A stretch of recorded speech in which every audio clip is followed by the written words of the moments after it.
तो वो circuit house में अभी आपने वो उनकी तकरीर भी देखी। अब वो यहाँ पर आएंगे, यहाँ पर खिताब होगा, लेकिन जलसा अभी यहाँ पर कोई 1.5-2 घंटे के बाद होगा जब इमरान खान उसको खिताब करेंगे उससे।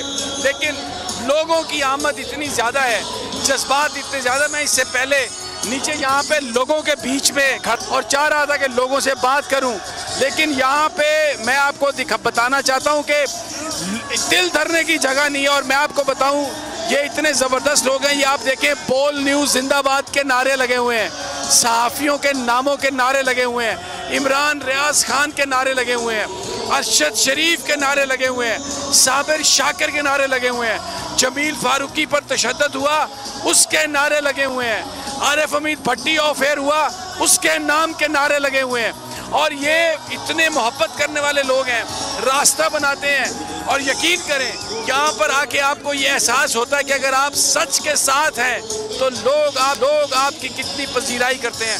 अब्बास शबीर हमारे सीनियर नुमाइंदे मेरे साथ हैं, और हमने जो मनाजर आज देखे हैं स्टेडियम से बाहर, स्टेडियम के अंदर, वो दीदनी थे। यानी ये वो चीज़ है जिसको एक्सप्लेन करने के लिए मेरे पास अल्फाज नहीं है। अब्बास, ये सब मजमा, ये कोई इस आवाज़